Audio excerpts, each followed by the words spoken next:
বুঝতে হবে ইমরান খানকে। ইমরান খান যখন জেমিমার সাথে ডিভোর্স হয়, সেই সেটেলমেন্টের 5 না 6 হাজার কোটি রুপি উনি নেননি।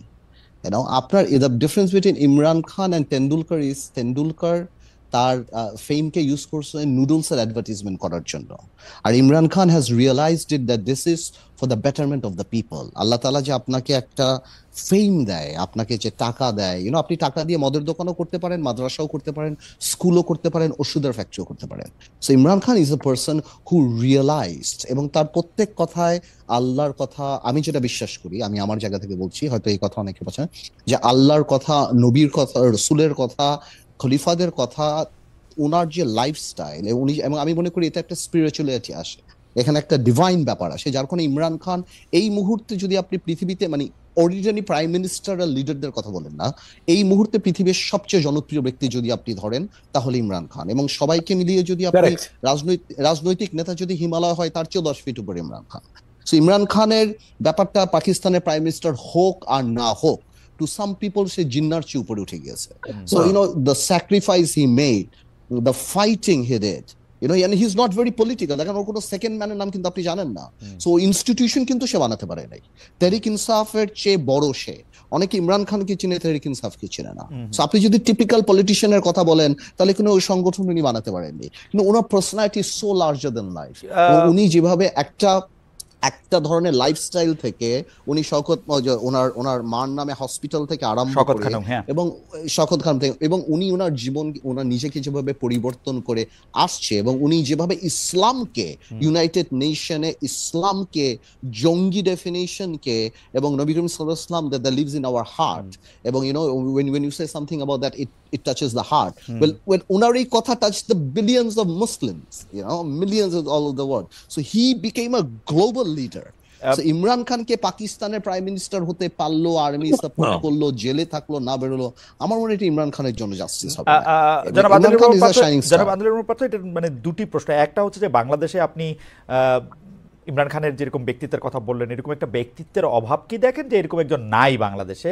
আর এখানে অভাবের তো ব্যাপার না, এরকম তো দুই হচ্ছে যে ইমরান খান গণতন্ত্রের কথা বলে আসলে ভেতরে ভেতরে পাকিস্তানের আর্মির সাথে শার্ট করেই আসলে ক্ষমতায় এসেছেন, এই ব্যাপারটাও কি আসলে আমাদের না? পাকিস্তান, শুনেন আমি আপনাকে একটা কথা বলি, পাকিস্তানের you have to understand, he is a politician. পাকিস্তানের রাজনীতিতে আর্মি অনেক স্ট্রং, যেই আসে আর্মি সাপোর্ট নিয়ে আসে, বাট আর্মি তো will not pick up any Tom Dick and Harry.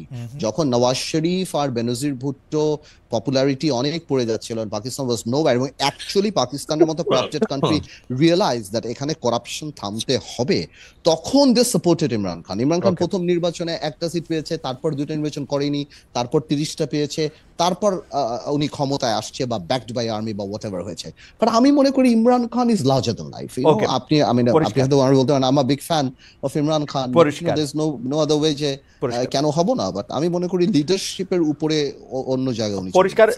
জনাব আদিলুর রহমান পার্থ, এইটি আপনাকে দিয়ে আমি প্রশ্নটি শুরু করতে চাই, তারপর আমি মাহিবের কাছেও এই ব্যাপারে জানতে চাই, আপনার টেকটা আমরা একটু শুনতে চাই, যে বাংলাদেশ সরকার যখন, আমরা যেটি নিয়ে আসলে পোল করেছিলাম, যে বাংলাদেশ সরকার যখন শেখ হাসিনা পাসপোর্ট বাতিল করলো, তখন আমরা খবর পেলাম ভারতে শেখ হাসিনার অবস্থানের সুযোগ আরও বৃদ্ধি করা হয়েছে। এ থেকে ভারত আসলে কি বার্তা দিতে চাইলো? What is your take Partha? আমরা আপনাকে আগে শুনে তারপর আমরা জনাব মাহিকে শুনবো। আপনি জানি কি বললেন, আমাদের সেক্রেটারি কি বলেছে, যে আমাদের কোনো কমেন্টস নাই। প্রতিক্রিয়ায় আমাদের পররাষ্ট্র উপদেষ্টা জনাব মোহাম্মদ তৌহিদ হোসেন বলেছেন, এক ধরনের অসহায়তা প্রকাশ করেছেন উনি। উনার কোটটা হচ্ছে, আমরা কি করতে পারি। I mean, that is so sad যে আমাদের এক্সিকিউটিভরা, ব্যুরোক্র্যাটসরা এইভাবে এই জবাবগুলি দেয়, যে আমরা কি করতে পারি, যে আমরা হেরে গেলাম। This is very sad. হ্যাঁ, it's very sad. Anyways, তো না, ভারত তো অফকোর্স সাবেক প্রধানমন্ত্রীকে সাপোর্ট দিয়েছেন, এবং পাসপোর্ট থাকুক পাসপোর্ট না থাকুক, আমার বিশ্বাস, আমার যতটুকু ধারণা, যে ভারত সাবেক প্রধানমন্ত্রীকে সেখানে রাখবেন। ভারত এখানকার সরকারের সাথেও আপনার সম্পর্ক ডেভেলপ করে, ও টু দা পয়েন্ট দেখতে চাবেন, যে এই সম্পর্ক তো একদম নিউলি ডেভেলপড, যে কতখানি এটা ম্যাচিওর করা যায়, কতখানি এই সরকারকে বিশ্বাস করা যায়। বাট ভারতের জন্য সাবেক প্রধানমন্ত্রী যে কাজগুলি করেছেন, বা যে সম্পর্ক মেনটেন করেছেন, যে স্টেবিলিটি ভারতে ছিল, আমি শিওর ভারত যদি ওনাকে ডিজাউন করে, তাহলে আগামীতে ভারতের হয়ে কেউ কাজ করবে না। তো আমার মনে হয় ওই example, Bharat being a hegemony, বড় কান্ট্রি, বড় দেশ, আমার মনে হয় ভারত এটা রাখবে। So it is not significant passport থাকলো না থাকলো, কি দিল বা না দিল, উনি ওই সাবেক প্রধানমন্ত্রী ওই দেশে আছেন, এবং আমার মনে হয়, আমার যতটুকু ধারণা, যতটুকু আমি বুঝি, যে ভারত ওনাকে ওখানে রাখবেন। ওকে, মাহি ভাই, আমরা আসলে সময় শেষ। আমরা আপনার কাছ থেকে 1 মিনিট এই প্রসঙ্গে শুনতে চাই যে ভারতে যে শেখ হাসিনা আছেন, ভারত তার থাকার সুযোগ সুবিধা আরো বৃদ্ধি করতেছে, এটা দিয়ে ভারত কোনো বার্তা দিতে চাচ্ছে কিনা? এক নম্বর হচ্ছে গিয়ে আমার মনে হয় যে যেটা সবচেয়ে বেশি গুরুত্বপূর্ণ এখানে বিষয়টা হচ্ছে গিয়ে ভারত আমাদের সাবেক প্রধানমন্ত্রীকে তার দেশে রাখবে কি রাখবে না, তার ইন্টারনাল পলিসি কি হবে, এটা নিয়ে আমার কোনো মাথা ব্যথা নেই। ভারত তার ব্যক্তিগত ব্যাপারে, আমি ভারতের নিজস্ব বিষয়ে তাদের কি সিদ্ধান্ত হবে সেটা নিয়ে আমার চিন্তার কিছু বিষয় নেই। ভারত আমাদের কি কি বার্তা দিতে চাচ্ছে, তার থেকে বেশি গুরুত্বপূর্ণ বাংলাদেশের এই প্রজন্ম ভারত কি কি কি বার্তা দিয়েছে, সেই জায়গায় রিয়েলাইজেশনটা ভারতকেও আসতে হবে।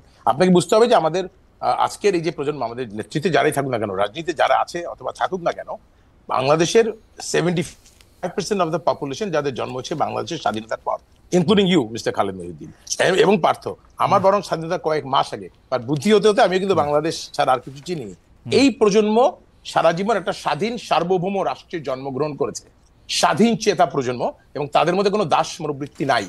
ভারত এই যে একটা জেনারেশনাল চেঞ্জ বাংলাদেশে এসেছে, এটা প্রতিবেশী রাষ্ট্র হিসেবে ভারতের কাছে একটা বার্তা। ভারত যদি সেটা বুঝতে পারে, প্রজন্মকে বুঝতে পারে, তাহলে ভারত সেভাবেই তাদের ইন্টারনাল পলিটিক্সকে সাজাবে, এটা আমার প্রত্যাশা। এবং আমি মনে করি যে প্রতিবেশী হিসেবে তাদের সাথে একটা সুন্দর সুন্দর সম্পর্ক, একটা মিউচুয়াল আন্ডারস্ট্যান্ডিং আমাদের জন্য অত্যন্ত জরুরি, এর মধ্যে থাকতে হবে।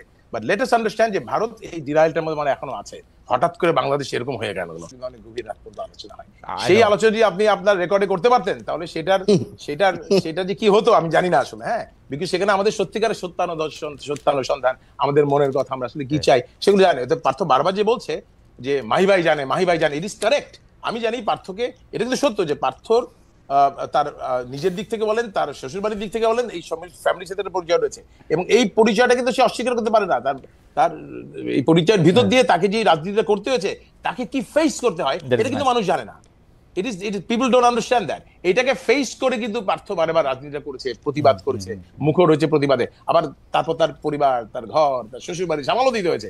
It is a challenging job. এটাকে সমালোচনা না করে সত্যিকারের বাস্তবে দেখা। But at the same time let me say this, Partha যেমন বলছে মাহি ভাই জানে, আমি বলি আমার পার্থ ভাই অনেক কিছু জানে। হ্যাঁ, যে মাহি ভাইকে কেন 2018 সালে নির্বাচন করতে হয়েছে, আমি নিজের কথা বলেছি। হ্যাঁ, এবং কোন পরিস্থিতি আমাকে মোকাবেলা করতে হয়েছে, নির্বাচনের সাথে সাথে কিভাবে মাহি ভাই আওয়ামী লীগ সরকারের চাপের মধ্যে পড়েছে, কি আমার বিরুদ্ধে ষড়যন্ত্র করা হয়েছে। আমি এগুলো বলি না আজকে, বিকজ তাহলে বললে মনে হবে যে আমি নিজেকে বলার চেষ্টা করছি আমার কোনো উপায় ছিল না। আমার অবশ্যই উপায় ছিল, আমার সাহসিকতা দেখা দরকার ছিল, সেটা বলেছি। এই জন্য আমি ভুল স্বীকার করেছি। এবং আপনি দেখেন, আপনি এভাবে দেখতেই পারেন যে সমস্ত দোষ গত 54 বছরের বাংলাদেশের রাজনীতির সমস্ত রাজনীতিবিদদের কারো কোনো দোষ নাই, সমস্ত দোষ শুধুমাত্র মাহি চৌধুরী। তার থেকে স্বীকার করে নেই। এভাবে আপনি দেখতেই পারেন বিষয়টাকে, যে আর যদি কেউ স্বীকার করে নেই, তাদের ভুল স্বীকার করার কিছু ছিল না। যা ভুল রাজনীতিতে হয়েছে, মাহি চৌধুরী হয়েছে কিন্তু আল্লাহর রহমতে, আল্লাহ তাআলার রহমতে হাতে রক্তের দাগ। 30 সেকেন্ড